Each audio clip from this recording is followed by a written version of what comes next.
Let's get started then. Hi, everyone. From Adventurize, this is Venturing Beyond 9 to 5, and I am Ritu, co host of the podcast. And thank you so much for tuning in for this second season. And in this season, we will be sharing with you our conversations with experienced freelancers across all domains. And today we have with us Harsh Tripathi. He is a techie turned writer who's been writing for 6+ years now. He's faced a painful career change in his mid 20s, which we'll be discussing a little bit about when we get started. And he discovered LinkedIn as a personal branding and lead generation tool. And since then, he's generated over 500 plus inbound writing leads and helped coaches, CEOs, entrepreneurs build traction on their LinkedIn profiles. Being a LinkedIn personal branding expert himself, he's had over 7 million plus content impressions on his personal profile, which is amazing. And Harsh is here to share with us, everything that he's learned during his corporate job years with 7+ years of experience that he's had. And we'll learn directly from him about all the mistakes he's made, all the experience he's had, and all the LinkedIn and freelancing related tactics he's learned along with the way. And by the way, if you don't know about this already, Adventurize is a career development platform for freelancers. And if you would like to talk with any freelancers directly, learn from them, or find mentors to help you advance your freelancing journey, this is the community for you. We launched our WhatsApp group called the Freelance Farm few days ago, and we've been having a really good response with all the kinds of interesting conversations we have around freelancing and anything and everything that people have to share about their learnings and resources and stuff like that. So if you would like to join, Nimi would be sharing the link in the chat. Make sure you sign up and also follow us on Instagram and LinkedIn at Adventurize. Again, all links would be shared in the chat. But yeah, let's get started now. Hi, Harsh. Thank you so much for being here. We really appreciate you taking the time. And Hey Ritu, hey is there guys and girls. I hope you remember me. awesome? So, Yeah. is there anything else you'd like to add to the introduction? So I have been on LinkedIn for 1.5 years now, and yes, I managed to create a good, successful personal brand. So today I just want to spill the beans on everything what I have learned so far. So Ritu and Mimi, please don't leave any detail because I want to cover it everything in detail so that people can just make notes and their hand should get tired making notes out of our conversations. Awesome. Love that. That's exactly what our intention is with the podcast series and making it Yep. live as well. So that, it's not just about the questions that we could think of, but everything else that the audience wants to ask as well. So we'll be Yes. keeping the last 15 to 20 minutes just for that, so that we Yep. could cover everything. And so let's get started. I think we can start talking about your content creation journey and just content marketing in general. You mentioned that between 2015 to 2020, you expanded your career into content marketing, content writing, and that kind of a realm at various different companies. What was that like, and how exactly was that kind of a job function different from freelancing? Okay. So it's very different. In if you are working in an organization, there is a dedicated team that takes care of everything. Like when I Mm, was working in an agency or even in SaaS startups, so you get different teams. There is a content team, there is a design team, then there is one email marketing team, then there is a branding team. There are different aspects to content. It's not just mm, writing all day. You have to brainstorm.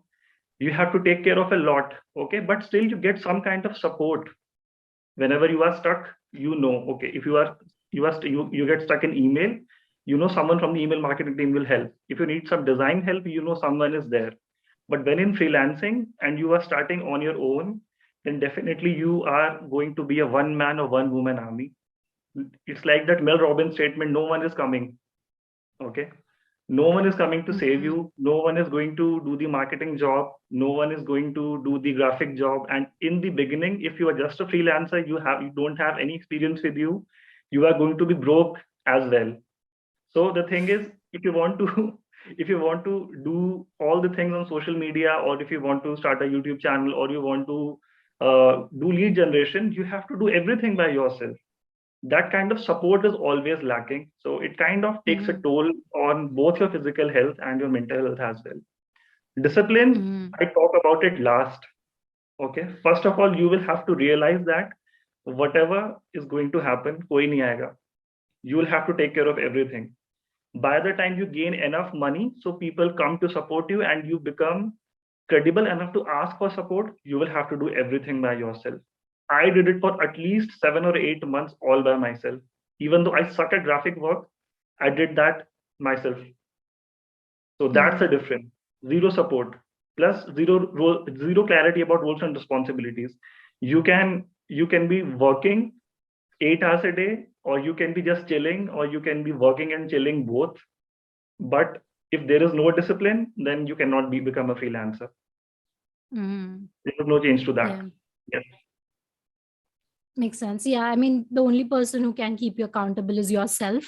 Yes. So you have to make sure to, stay on track and on top of everything for sure. Yep. And from a conversation earlier, I remember that you mentioned that while you were, job searching, you got rejected from one of the places because they saw that you didn't have much posted on your LinkedIn account, which Yep. I found kind of surprising. But do you think it's kind of like a common phenomena amongst content marketing kind of jobs? Okay. See, people are always going to judge. Although we say a lot that okay, we don't care what people think about us, so that's a big lie. When Yeah. when you are when you are appearing for an interview, or you are doing job search, no matter if you are a mid-career professional or you are a fresher, people are going to judge you for something. It's not just about your persona. It's about what you do outside of work. So what happened that time was, it was 2020 only, and that time I was just out of a job, and 5 or 7 of my offers got rescinded because of COVID. And I got an opportunity. It was the last round with the founder, and everything was done. And I was quite hopeful that yes, after I step out of this interview, I will be having an offer. But the Mm. person in the last round, he asked me, Harsh, can I see your LinkedIn profile? I never even heard about LinkedIn that time. I just made an account 6 or 7 years back, and it was totally blank. I think I had maybe 7 or 8 connections, because that was the prerequisite of having a profile on LinkedIn back that time, before things evolved. So I opened it Mm. in front of him, and he saw my LinkedIn profile. It was all bizarre, nothing was there, zero posts, 7 or 8 connections. And he gave me a statement that, Harsh, you are not a fresher, right? I said, yeah, I have 5+ years of experience. So he gave a very intriguing yet powerful statement that, Harsh, you have 5 years of experience. You have just 8 connections. What all do you do after work? Don't you believe in networking? So that was quite hard hitting, and it was very evident that he is not going to select me. And he said me on my face that, Harsh, even though you are a very promising candidate, we really like your write up and everything, but seems like you have to work on your networking skills.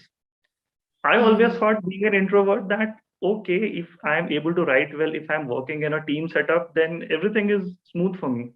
That was kind of hard hitting thing for me, because already I Mm. was struggling with job search, and now someone is asking me that we are going to reject you just because you don't have a LinkedIn profile. So that's when I thought I have to work on my networking, because I'm no longer a fresher. I cannot make that as an excuse.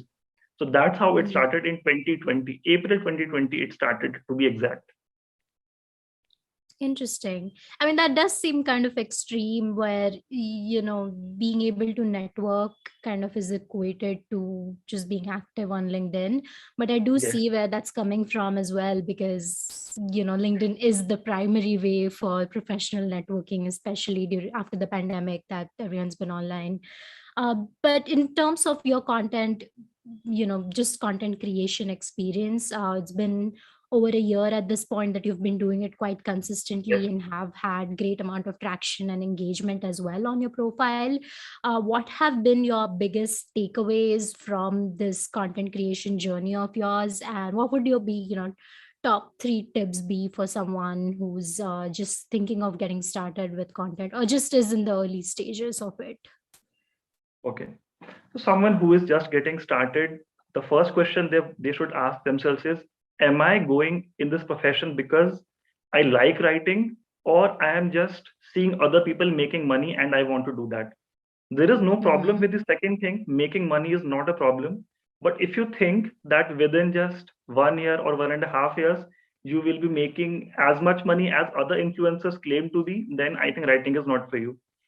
Second thing, Mm-hmm. if you just want to write during the work hours and you are not ready to invest, maybe in any activity, maybe it can be writing, it can be journaling, or maybe reading about writing, or even general reading, then again, writing is not for you. And the very Mm-hmm. third thing, you cannot always stay a writer. Okay. No matter you market yourself as a freelance writer in the beginning, you will always be a generalist. Then gradually you will become a specialist, but you have to traverse the journey of being a content marketeer or maybe a growth marketeer from a writer. Writing is the backbone. Okay. It's the foundation. If you are a writer, you can become a content strategist, you can become a content specialist, you can become a content marketing professional, you can become a general marketing professional. Writing will help in any of that. But unless you Mm-hmm. aim to become an author or a best-selling author, then just writing on a social media platform, it's not going to serve you for long. Mm-hmm. So Makes these three sense. things are very important. Yeah. We have a question from Twinkle. It says, yeah, I've been looking for gig to manage social media for different clients from different niches and with different ventures as well. But I cannot figure out how to bring in the subject expertise in their content as they have. So, in terms of carousels, long form posts, and things like that, but Instagram has reels that has better reach basically. So yeah, how do you make reels when the client doesn't want to appear in the videos? So how do you balance that kind of the need versus what you have? Okay. So this kind of situation, it's going to come time and again. Sometimes what will happen, you will suggest the client something which you will think it's going to work. The client will say no. Or there will be Mm-hmm. a time when client wants you to do something which will be beyond your expertise. Both situations are going to come. Okay. So very first thing, if you want to avoid these kind of situations, ask the client right in the discovery call, what is working for you? First question. And what is not working for you? And third question, what do you think can work for you if we start working together? These three questions, these can change the entire trajectory. Okay. Because they will Mm-hmm. exactly tell you, okay, we did reels, it worked for us, or it didn't work for us. We did long form content, it worked for us, or it didn't work for us. So that Mm-hmm. will help you go through a content audit cycle first. Okay. Then based on that analysis, you can take some examples. For instance, if you are just going to do a personal branding for a profile, whenever you say something, speak from data. Even if you are speaking from intuition, try to add some data element to it. If Mm-hmm. for instance, if I'm working for a fitness coach and I say that, okay, if you are just working on push up videos, it's not going to work. The person will ask why it won't work. Then you will have to give an example that this Mm-hmm. person did this and it didn't work for them, and plus some other factors. So you have to amalgamate all of these information. Okay, then only you will get a certain answer and you can be on the same page. Everything, every now and then you are going to be off page, but if you really want to have a good working equation with the client, you have to understand. That understanding will come with time only. But before you start working, just don't tell about what your services are. First see whether Mm-hmm. the service that you are offering, it's actually needed by them or not. Mm-hmm. The discovery call will help you in that. Just ask three questions to sum up.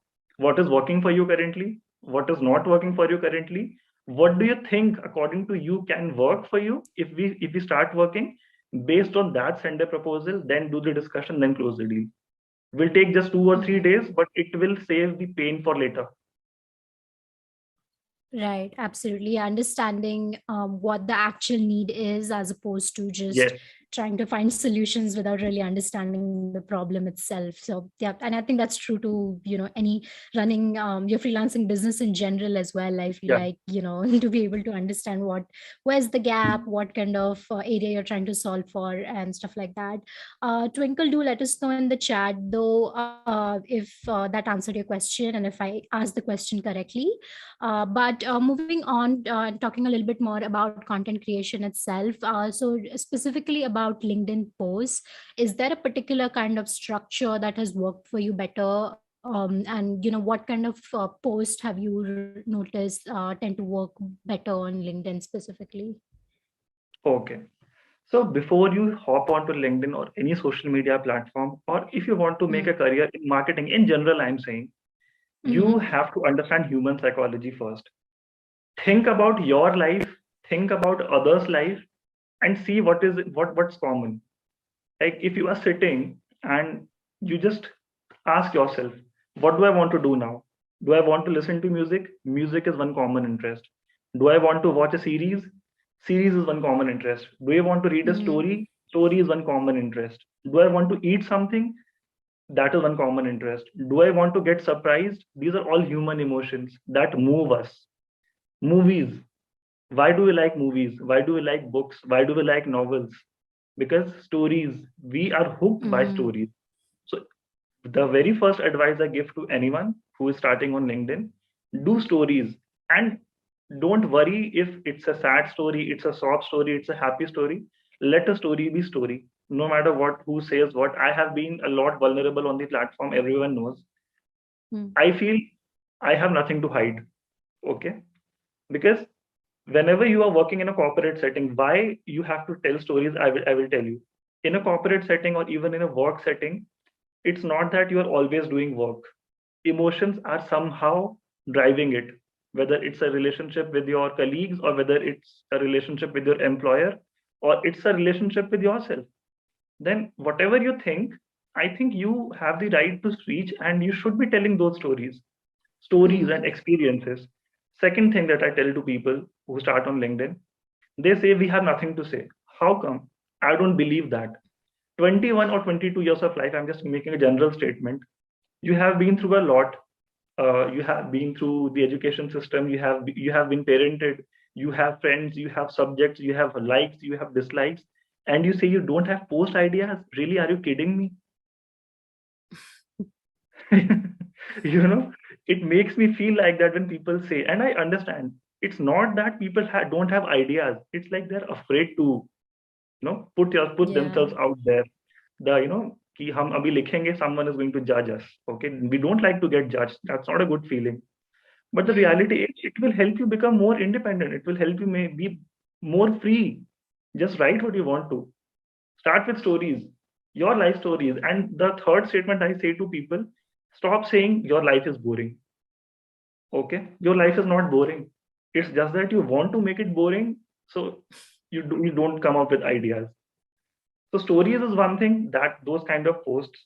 Comparisons, as I said, we have to think from human psychology. What are we driven by? Every day we compare with people. So comparison based post, how life should be, how life is actually, and how you want it to be. We have a tendency to hop onto the past or hop onto the future whenever in the present moment. Just spot such common things, common interest. Start with what's common, because we are all in the, I will call it a rat race of being different. We just want to prove to everyone that, see, I have something different.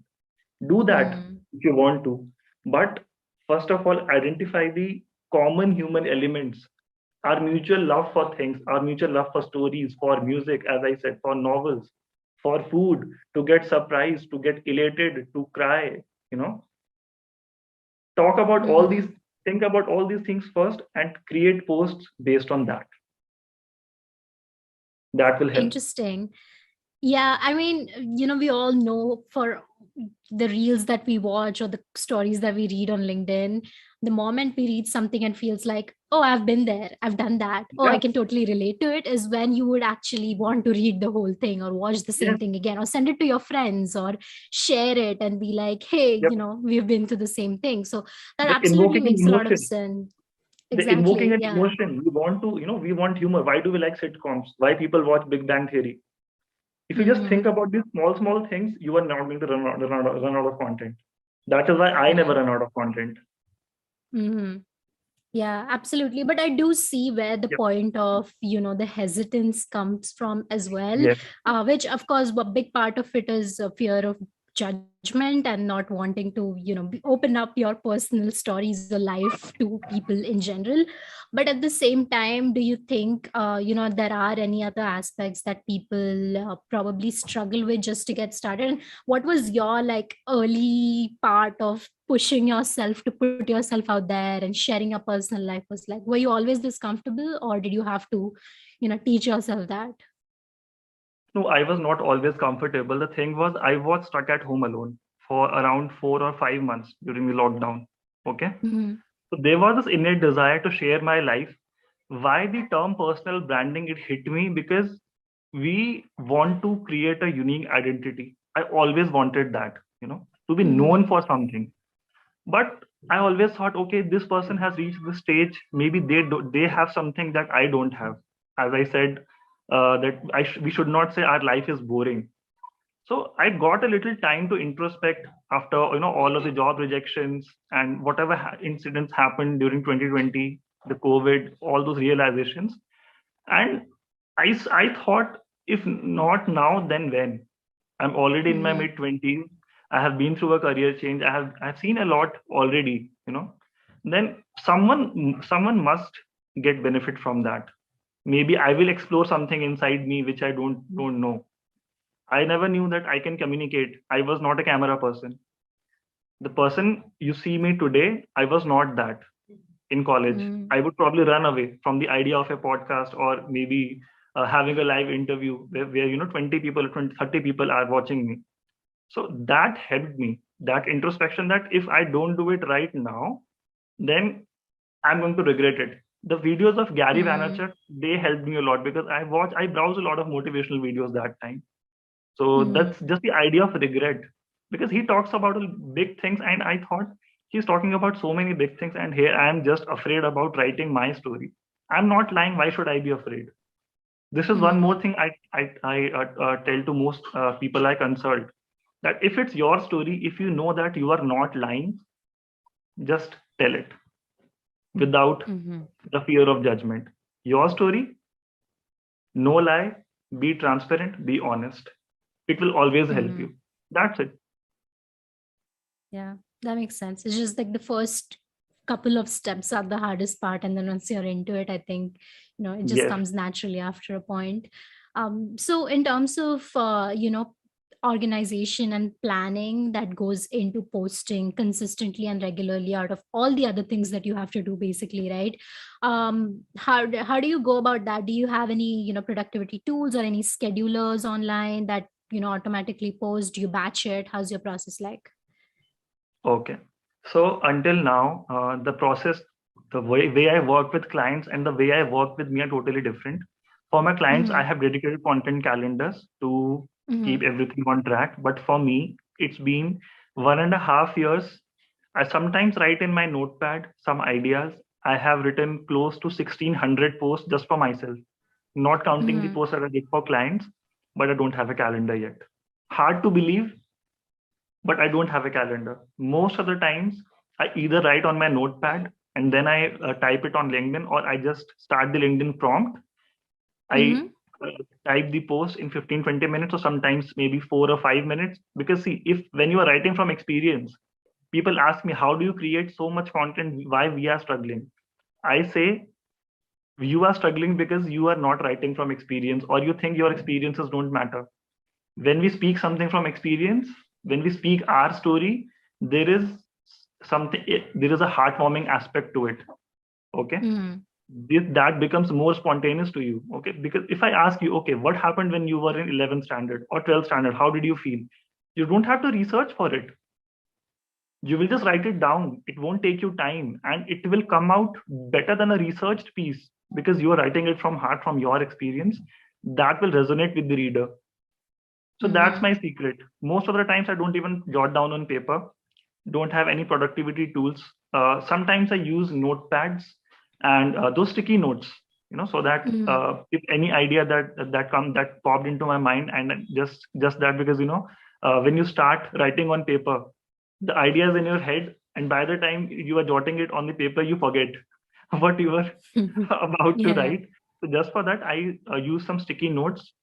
Trello is something I have been using for a while, Trello. And for Mhm. quick note making, either I use Google Notes, and just about 2 weeks back, I started using Notion. If you Awesome. ask about productivity tools, Notion helps, Mm. on the go.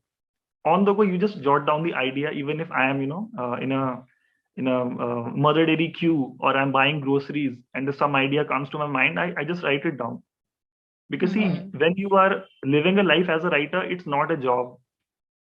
Only a writer Yeah. can understand. You will be frustrated yet joyful all the time. Your mind will be on at Writing is all a lot of points. anxiety. Yep. Mhm. Writing is a lot of anxiety. So that point I missed before. When you are going to become a writer, no matter small writer, big writer, you are going to live with a lot of anxiety. Be prepared for that. Have an Yeah. anxiety management tool first before you invest in any other tool, I would say. Airtable, Trello can wait. Probably go for Headspace and Calm first. Have a meditation routine to begin with, I guess. And I think in content creation in general, regardless of the fact that you're a writer or not, I feel like, because there's always so much information bombarded onto you the moment you wake up, I think you naturally ought to feel that way. So yeah, probably good time to make your New Year's resolution, start Yeah. meditating or something. So in terms of you're gauging the effectiveness of your LinkedIn posts, do you have a process? What kinds of metrics do you look at, or how do you really effectively judge if you're doing well and what needs to be Yes. improved, things like that? Yes. For that, from my own observation, I have created some metrics. Okay. So the metrics are the very first metric. Am I writing from experience, or I am just regurgitating what others are saying? A big no-no. Mm-hmm. You should be writing from experience. That's one. Second thing, Mm-hmm. can I add some data or analytics or some scientific evidence to make it more stronger? That is second. Okay. Can I bring around a different rationale to the, accepted advice? Because everyone says, like you said, meditation. Okay, about meditation.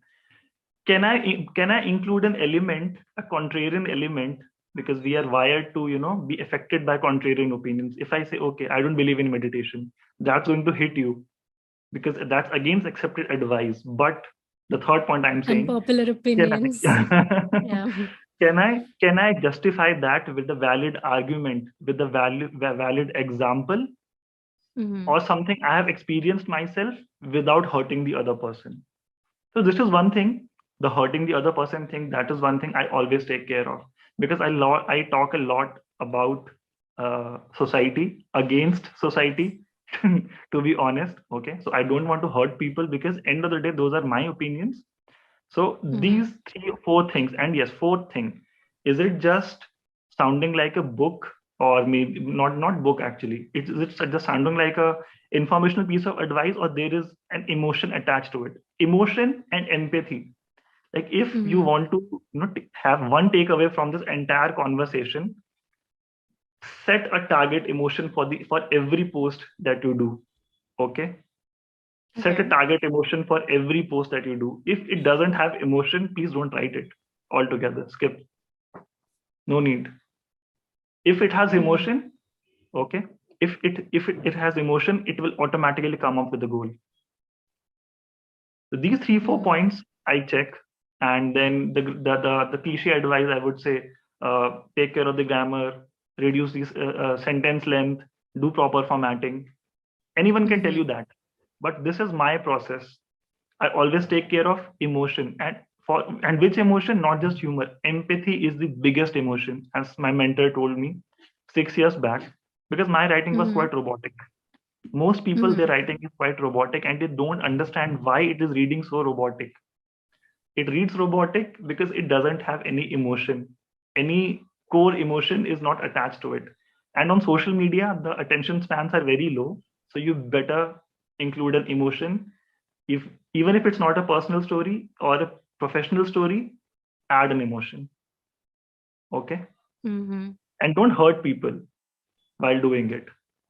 Add data. So just to sum up, speak from your experience. Number one. Second thing, don't hurt people in the process. Third thing, add a contrarian opinion. Okay. And when you're adding a contrarian opinion, add some data, some analytics, some scientific evidence to it. Okay. Tell people what they usually do, whether they should be doing this or not doing this. And last Mm-hmm. but not the least, just post and see from people's advice that, okay, what people are saying, constructive, destructive criticism, both are going to come and you will learn with experience. But with these three, four things, I think you can create pretty good posts with time if you don't know how to write at all. That's Mhm. That's very strategic, I have to say. And I think I have been researching social media space and how we could strategize our own marketing plan. And this has not come up yet. People talk about consistency, providing value, and all those kinds of things that aren't really very tangible to actually implement. But I think invoking an emotion in anyone, regardless of what format you're making it in, whether it's a reel or like a carousel post or whatever that is. I think that's a very, very solid advice. So thank you for sharing that. We have a question from audience. Shash Okay. asks if you have any plans of writing a book, and if so, what process would you recommend for someone for writing a book?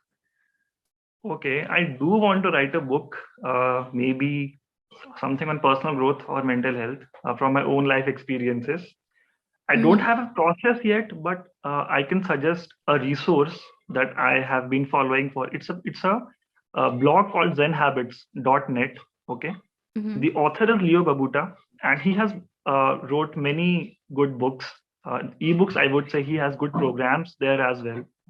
And you can also listen to Mel Robbins. I like her advice. So I think most people wait. Even I have been waiting. I am guilty of that.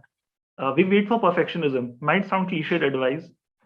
Whenever we are going to write in the beginning days, when I started writing 5 or 6 years back, my fear was, okay, I just want to produce the best piece of content in first go. No one should ask me to edit that. Okay. Then Mm-hmm. one day my mentor said, Harsh, that's not going to happen. You cannot create a good piece of content in just one go. Just do one thing. Sometimes what happens is you write 3, 4 paragraphs and they are not in sync with each other.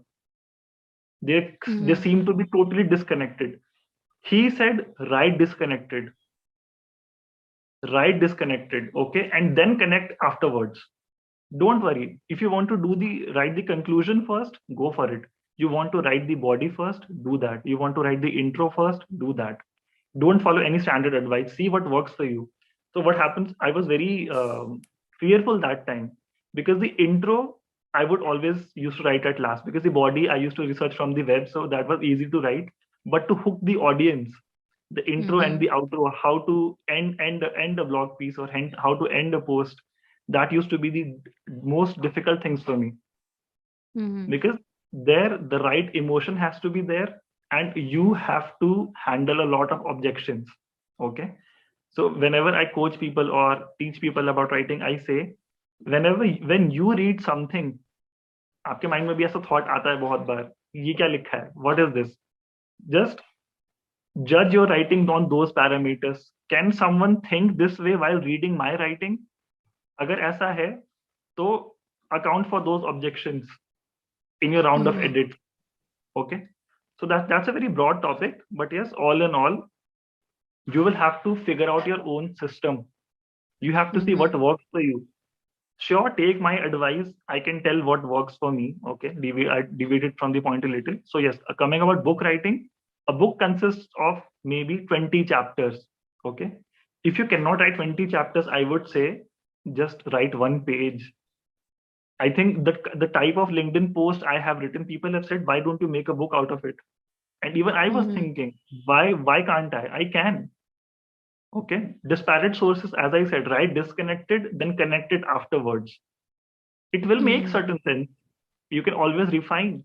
So yes, the process of writing a book is just the same of writing blog posts. 20 blog posts, 30 blog posts, they can become a book. So see it small, Mm-hmm. and I Got it. think that would help. Mm-hmm. Kaushik Daniel commented saying, asking your thoughts about, but people will get hurt and I'm sorry, I'm just probably mixing it up. But people will get hurt and hate you for speaking out loud, right? So, what are your thoughts on that? Like, how do you sort of manage that? And does it get easier? Does it always hurt that much? What's the process? Yep. See, there was a time last year. I'm speaking to the person. Mm-hmm. I got a lot of hate. Why hate? Because I just said something about men. So what happens on social media, especially on LinkedIn, if a man is writing something, the woman might get offended. Okay. And if you write in favor of women, then your counterparts get offended. That's very natural. Even if Mm-hmm. I'm saying something exclusively for me, being a man, or exclusively for a woman because she is a woman, as I said, we have to understand the human psychology. We are going to compare. Okay, we are going to compare. We are going to judge. If I write something good about, ki men go through this, no one will just understand that he is just saying for men. He will say, okay, how can you Mm-hmm. say that women also go through this? Automatic comparison hota hai. So you cannot Mm-hmm. avoid that. Okay. Long story short, TLDR version, bro, haters gonna hate. Okay. So you will have to live with that. I came to a point where I thought I'm going to delete my account. So much negativity. I Mm-hmm. just wrote something. I just wrote that the IIM selection process, that post, actually, I had to delete those posts.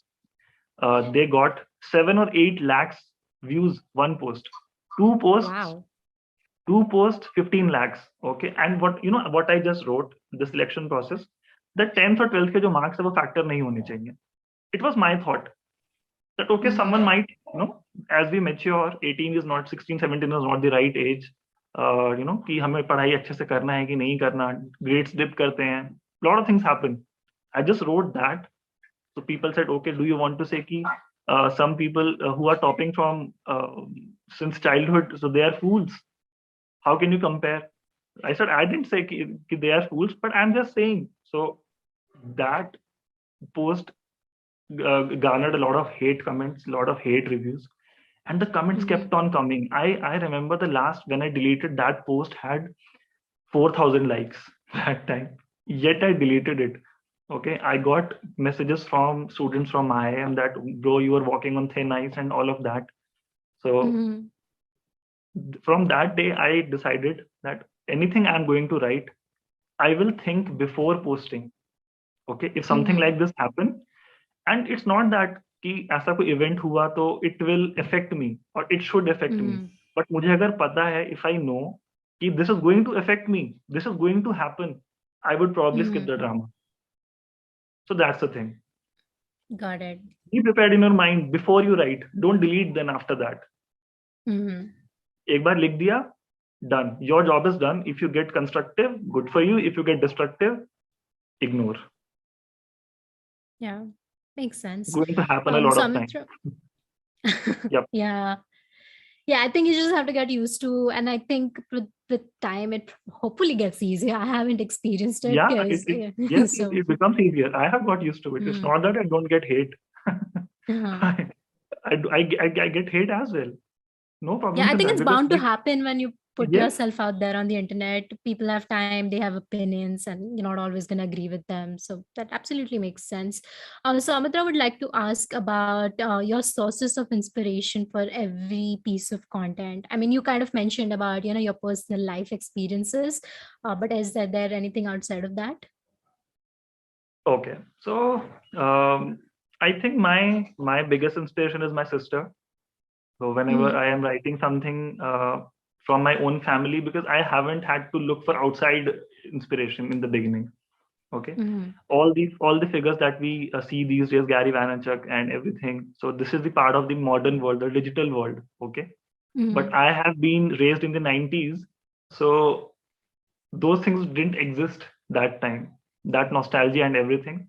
So my Mm-hmm. sister also had a very tumultuous journey in her career, going through all the government exams and seeing a lot of failures in medical exams and everything. But her never die spirit. So she appeared for her UPSC exams, her prelims until her last attempt. Most people most people, they just give it up midway. And she also wrote mains once. Okay, so seeing her spirit, that okay, such things are happening. So the she became my biggest inspiration, I would say. Single most source. Whenever I'm stuck, I just ask myself if what my sister would do in this situation. Although we are 6 years apart, we have our set of misunderstandings and everything that happens between every sibling.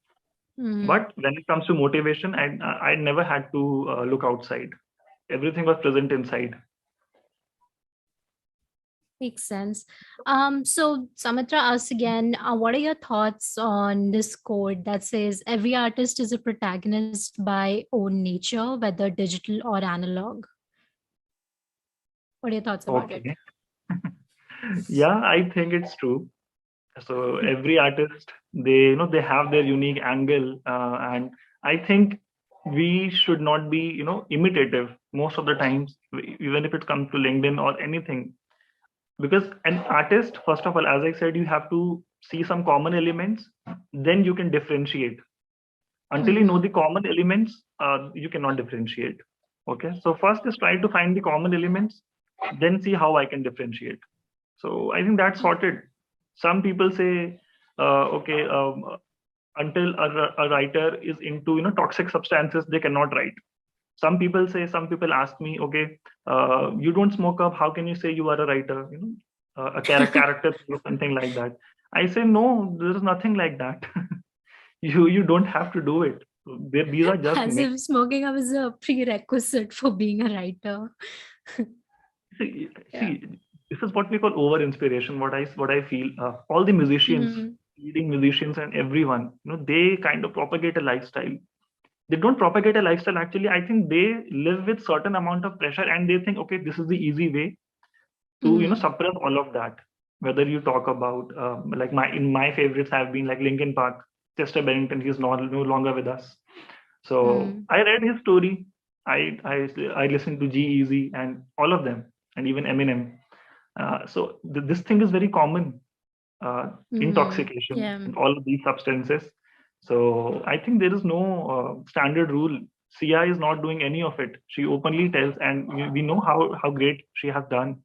So you have to decide for yourself how you want to. I don't think your brain requires it, but if someone chooses to do it, then I don't have a say. Yeah. Yeah. I mean, to each is their own. So Yeah, to each their own. Yes. shift. Yeah, to shift your gears towards personal branding a little bit. Everyone's been talking about it. You open LinkedIn, it's like the first thing up there. Whether you're like a founder, entrepreneur, doing freelancing, student, personal branding in itself is emphasized a lot. But first of all, what does that even mean? Is it just creating an online persona for yourself and posting stuff online? Like, what really is personal branding? Okay. So if I have to define personal branding, you will find many definitions. My definition is introspection and knowing yourself. Okay. It's like whatever you have thought your entire life, because I'm sure most people, they at least 17, 18 by the time they enter LinkedIn, they have a lot of experiences. So it's like having a platform to decide, can my experience help someone in any way? I'm not talking about in a professional way or coaching someone. Any experience of mine, can it help? If it can help, why is it not there on the social platform? That's one thing.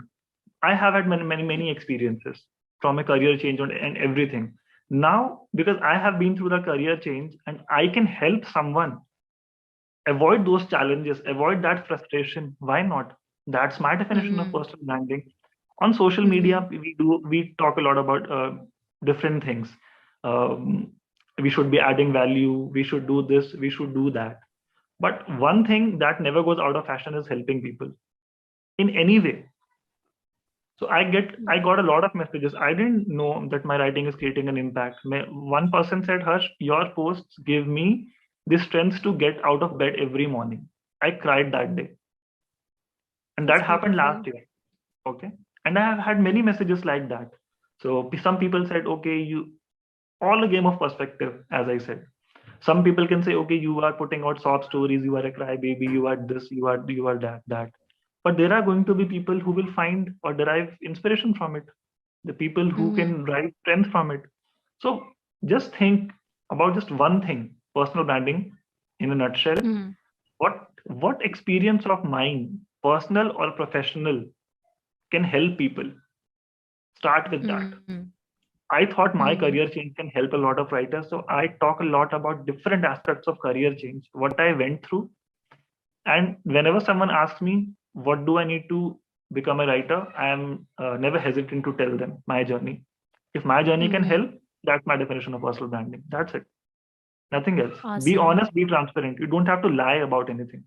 People lie Mm-hmm. on social media. Yeah. I can proudly say that you can go through any of my posts. I haven't lied even once.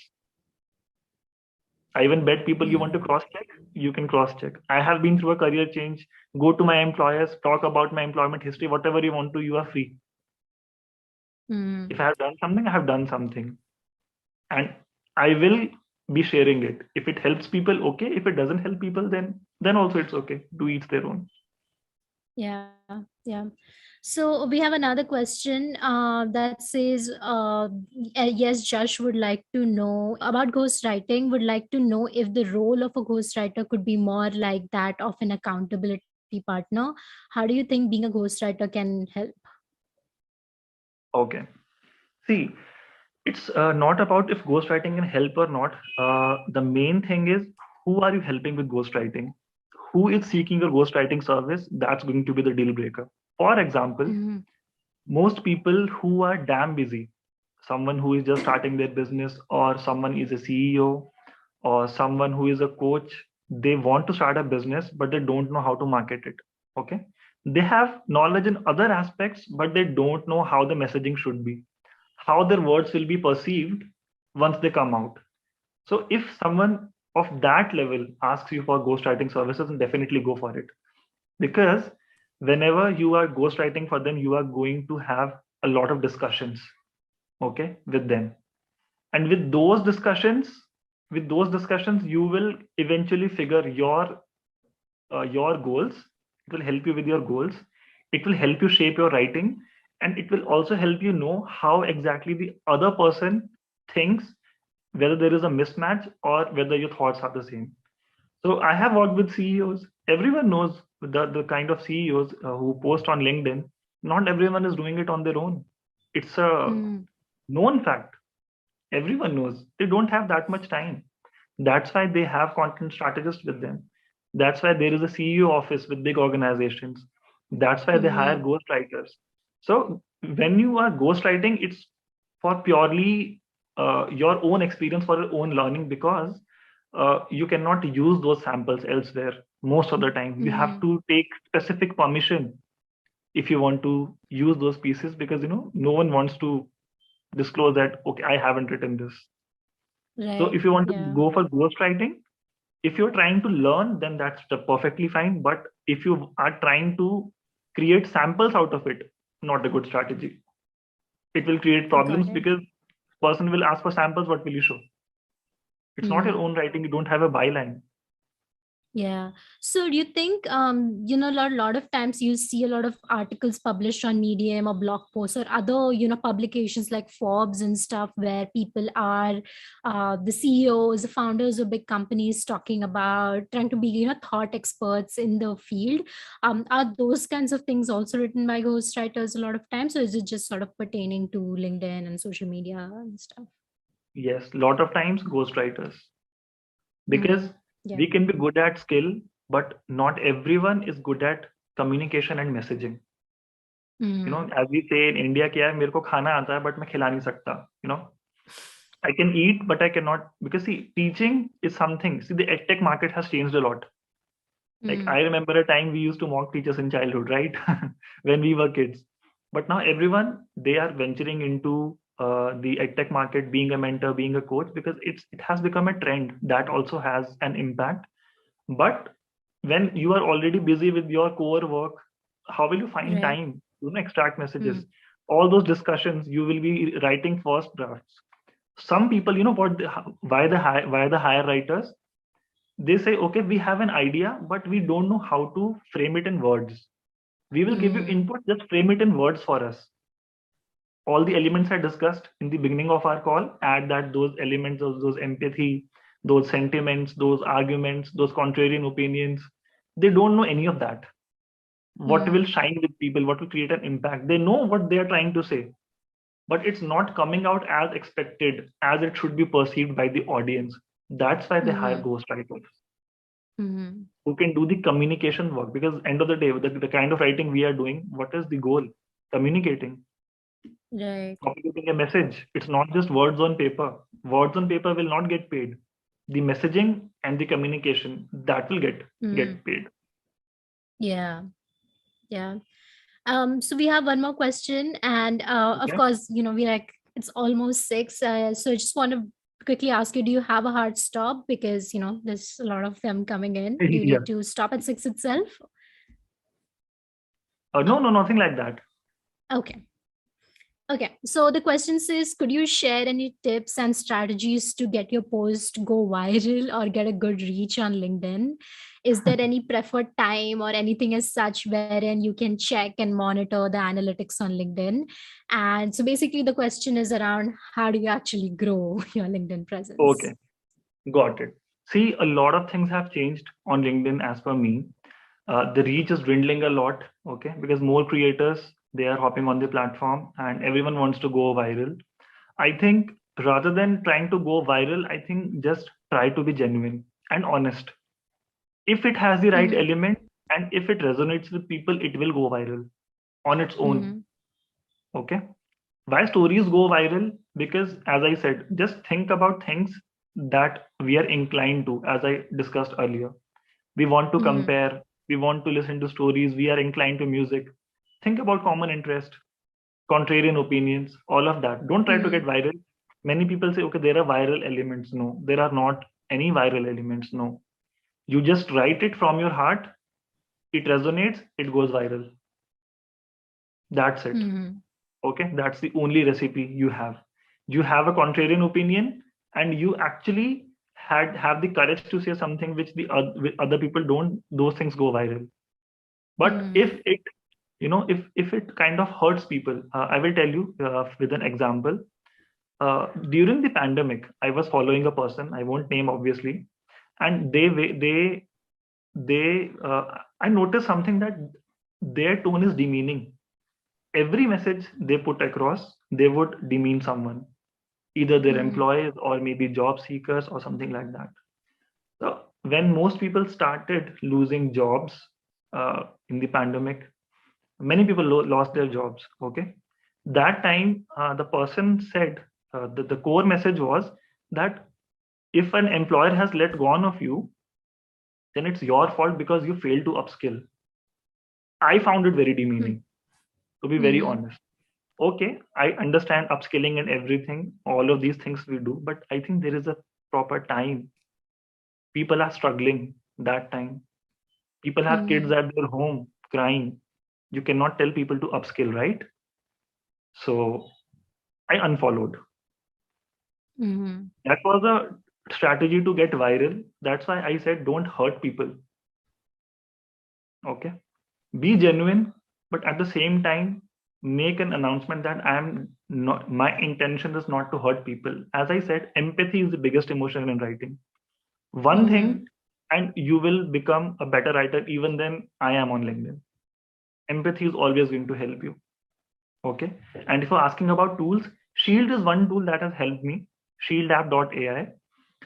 It helps me identify which pieces of content have done good, which pieces haven't done so good, and how many content impressions I am getting, how many followers I am getting. All of those stats I get on one place. So what I do, end of every month and mid of every month, I share my statistics to see how things are shaping up, and based on that, I try to advise people. This went good for me. This didn't go good for me. So maybe people can pick up a few nuggets from there. So that helps. And about the consistency thing, if you ask about LinkedIn growth, then I think you should try to at least post once in a day. I think once in a day is very doable. Now that I have gave you the formula that once you start writing from experiences, there will be a time your mind will dictate you the entire post. That stage comes. That stage arrives. It arrived for me after 5 years. But yes, why 5 years have lapsed? Because I started somewhere. So if you start today, that stage will also arrive, and you will never be short of ideas. Add people, active people. Okay, add active people on LinkedIn. To sum it up, optimize your profile first. Okay, make a list of hashtags, make a list of connections plus designations. Keep sending connections every day. Do at least one piece of content one in a day. I call it the LinkedIn nutrition. If you want to grow faster, try to post more good content. Obviously, there are recipes to create that, which I will share later. Uh, 2 or 3 times, like we have our food 2 or 3 times in a day. So try to post 3 times. What happens when you post 3 times? You will automatically get on everyone's feed. I did a content experiment once. I posted 20 times a day for 2 or 3 days. What happened? What Wow. happened was, yeah, yes. What happened was it gave me immense visibility. People started knowing me that, okay, what is this person doing? And the quality was not bad because I was writing from experiences. I didn't have to research any of that content. So when you're writing from experience, then I think that's the biggest takeaway from this session. Write from Got it. experience and inject empathy in that. Don't demean people. Don't intentionally hurt people by saying you need to upskill when they're losing a job. There Yeah. is a time to that. Just quoting this as an example, I That's, think this is going to help. yeah. And a lot of these things that come off as judgmental are very overly generalized anyway. So it doesn't really serve the purpose of, apart from the probably the hate that you get in the comments gives you engagement. So if that's what you're looking for, then I think it helps in the short term, I guess. But in the longer term, to be able to Yes. get that audience, I feel like, being understanding people really goes a long way. So the name of the app, was it Shield? Shield app. SHIELD? Shield app. Okay, SHIELD app.ai. got Shieldapp.ai. it. Yep. Okay. And Twinkle asks, what do you think about the virus of shit posting hitting LinkedIn too? The desperation to draw engagement and reach has taken over so many people. Not gonna lie, I have also been affected. How do you think shit posting is affecting the authenticity of the platform? Okay. So before I It's a answer good that, question. I think what shit posting, I would need an answer to that first. Is it pole plastering or something else, or maybe endorsements, or what? She has to define shit posting first before I answer.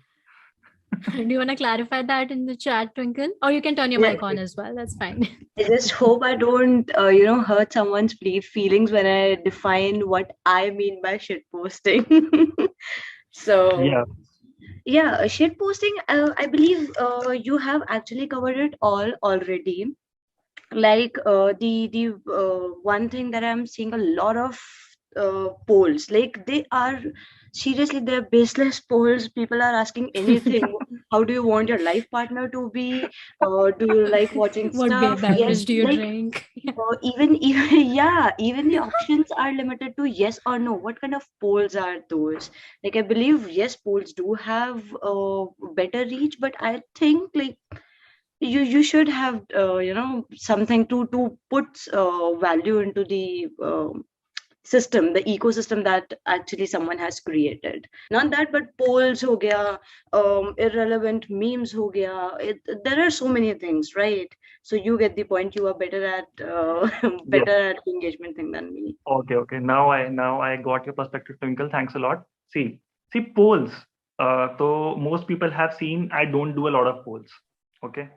I do very fewer polls because for me, from my content marketing experience, I know that polls are tools for market research. Okay. Like it's the end of the year, and I want to understand what kind of content people want me to produce next year. Then probably I can do a poll around it. Or whenever I am in doubt, or whenever I am in confusion about something, when I want to know my audience better, the poll can help. Most people are floating polls because of good reach. I understand that, but if they can stroke some meaning into it, then I think it can be a good move, because you will get the reach, you will get a better understanding of the audience, and based on that you can create better content. So that is something I would say about polls. Use it maybe one or two twice in a week. I think that's pretty enough. Yeah, but great question. I like every time I open LinkedIn, I see like at least three of those, and I'm like, okay, not again. But okay, so talking a little bit about sort of niching down and being a specialist when it comes to offering your freelancer services, right? There's a lot of times when being able to be very specific about what you offer comes with monotony in a way, but at the same time sort of being diversified and keeping it fun for you and trying out multiple different things might not help you present yourself as an expert in a specific field. So yeah, how do you balance that? Do you keeping it fun and interesting versus being super specialized, which obviously helps you get paid more? Okay. So initially, when you start, you are going to start as a generalist. Okay. There are no two minds about that. You will have to start as a generalist. You won't know what you want to write. You will figure out a niche later after Mhm. experiments. Generally, what happens, B2C, B2B, most people see, okay, B2B, the writing pays good, so they go to B2B. Okay. And there are multiple niches. There is personal growth, there is SaaS softwares, then there is marketing, then there is art, then there is crypto. Specialized writers are also there, technical writers are also there. So you Mhm. can start as a generalist. Okay. And then with time, see, like, working with an agency, I think it helped me a lot to understand, because one topic I was writing about travel, and the very next I was writing about roofing. Okay. Then the third thing, I was writing about traffic management. Then I was writing about some B2B software or something like that. Mhm. Okay. So, and then I was also writing about cars. So when you are working with an agency or you are working with agency clients, if you want to reach to your niche quicker, try to work with agencies, whether full time or freelance. Ask them Mhm. for diverse work. Okay. And with time, you will realize what you want to write more, what you don't want to write. Like, I got to know that I don't like to write about cars, just not me. Okay. And I do okay in travel, but again, not my best of forte. But I see I can do Mhm. good in B2B SaaS, and it was interesting. It was also paying well. Then I thought, okay, this Mhm. can be my niche. I can be a content specialist for B2B. And after that, I interviewed only for B2B SaaS brands. And I Mhm. was a little lucky because I had past experience in agency. So they took me seriously, that this person, he has Mhm. actually worked on diverse topics. So his mind has kind of opened up. Mhm. Let's consider him. And of course, there are all the interview process, all the assignments and everything. I cleared that. So that helped. Mhm. Some people, Makes sense. they're finance writers. I don't like finance writing, but people, they do finance. Okay. So Mhm. start with general, then see what can be your niche, and then just make it your niche. Be a finance writer, be a B2B writer, be a SaaS writer, be a marketing writer. That will happen eventually. But just give it at least Mhm. 2 to 3 years. Before that, it's difficult to figure out. Great. So there are a lot of questions about lead generation that I had on my list. All right. Sorry for the abrupt cutting out. I think Ritu's Wi-Fi finally failed on her. But thank you for this amazing session, Harsh. I Yes, hope my you pleasure. can be fine. Yeah.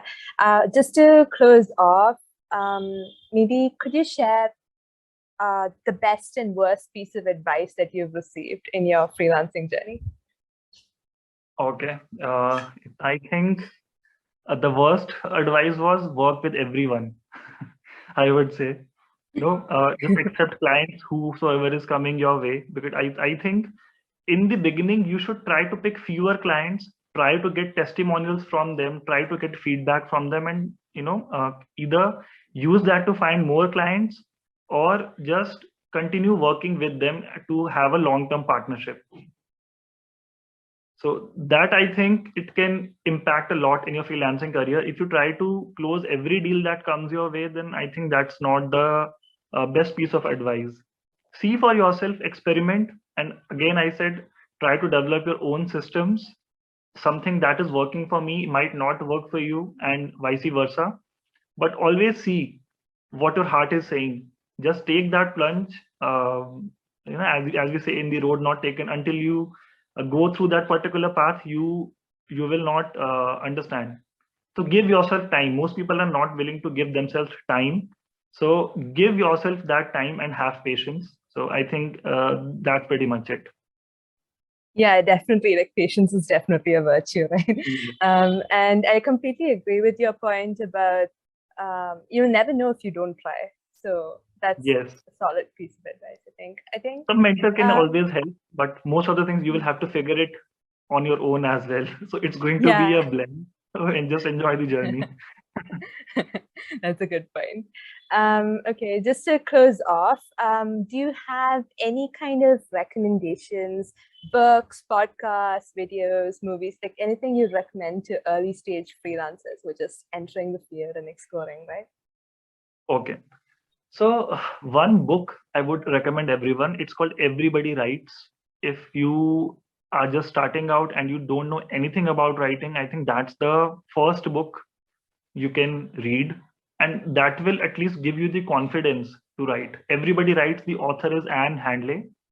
So you can read that book. Then there is one blog that I have been reading, two blogs actually. One is Enchanting Marketing, and the second is Smart Blogger. You can read these two blogs along with two more, Backlinko and neilpatel.com. These 3 or 4 resources, they are going to help you in your content marketing journey and